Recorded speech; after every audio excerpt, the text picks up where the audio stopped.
the troops who carry tracking devices are assigned to, what the equipment looks like, or where it's placed on the body. Just about every U.S. military vehicle in Iraq has GPS or another type of electronic tracking device so their commanders can monitor them. It's called Blue Force tracking. Some law enforcement units back home have experimented with chips that give physical data about officers but don't have tracking signals.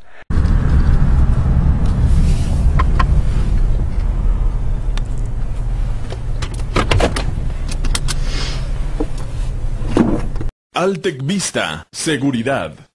Caseta elevable de vigilancia. La vigilancia es un aspecto primordial dentro de la seguridad. Dependiendo del campo de observación y de la visibilidad, seremos más eficaces en la detección de los posibles problemas o conflictos y dar una respuesta inmediata a las diferentes situaciones.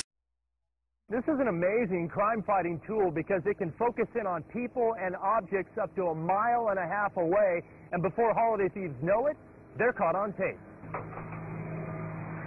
Sergeant Stan Salazar is preparing for law enforcement liftoff. You're going to feel a slight jolt, so hang on a little bit if you can. Okay. Hoisted 30 feet in the air, Skywatch uses a swiveling camera to secure large areas of space. Can you scan to the property across the canyon? Communicating with technical support on the ground, Sergeant Salazar says Skywatch protects holiday shoppers from crooks. Huge. Absolutely. It's a great deterrent. Using thermal imaging from body heat, deputies can even detect if someone is hiding a weapon. We picked up on a belly club on a gang member. Yeah, it was tucked under the small of his back, covered up by his shirt, just like that. For the past year and a half, Skywatch has been deployed more than 20 times.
Figures it would be something like this.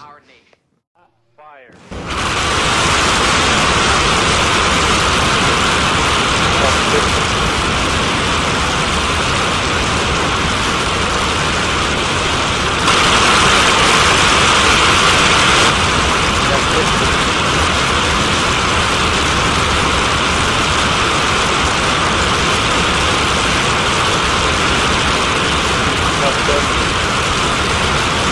On the Gulf of Mexico side of Fort Morgan Peninsula, but upon further investigation, 2 men actually went out into the Gulf of Mexico, found out it was some type of unmanned drone.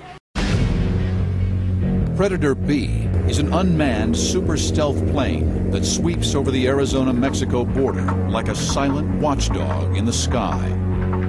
It's an aircraft, it's a ground control station where pilots operate the aircraft from, and there's an array of antennas that control the data link to and from the aircraft to control the aircraft in flight. The use of Predator drones has revolutionized surveillance overseas and along both U.S. borders. Now local law enforcement hope the extra eyes in the skies will keep the public safer. When you think about drones, you might think about these large unmanned aircrafts flying high above their targets, often costing millions of dollars to build. But a new generation of drones is hitting the market, often about the size of a kite and a fraction of the cost of other surveillance methods like helicopters. The Miami-Dade Police Department recently finalized a deal with defense company Honeywell to purchase their T-Hawk drone. The MDPD says it is looking at only using the T-Hawk in conjunction with its special response team's operations. While only a few police departments in the U.S. have been cleared to use these small drones by the Federal Aviation Administration, law enforcement and terrorism experts say the drones can tactically assist SWAT teams in hostage situations, alerting police to any unseen dangers without putting someone in the line of fire. Law enforcement agents say the #1 goal in using drones is to keep the public safe, but privacy advocates continue to voice concern over putting these eyes in the skies when people don't know they are being watched, and say this has the capacity to threaten people's privacy. The FAA reportedly expects to have new rules in place by 2013 that will allow lightweight, unarmed drones to fly up to 400 feet above the ground, giving police across the U.S. an added boost in fighting crime. In New York, Laura Engel, Fox News.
This moth isn't just swinging around, it's been bugged. Researchers at Cornell University can take control of its flight using electrodes implanted into its muscles.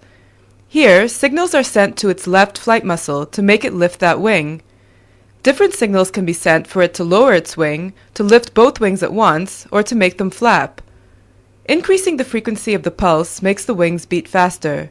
If a signal is sent only to one side while the moth is flying, it will veer in that direction. Another group at the University of Michigan implanted electrodes into the brains of June beetles, close to neurons that control flight. A computer program in the device controls the beetle, and here it beats its wings and takes off when a negative voltage is sent to its brain. At the University of Arizona, researchers are putting moths in control and using them as a pair of eyes. They've found out how to intercept signals from their visual system and how to use them to make a robot move. Here, a graduate student demonstrates how the robot can be steered.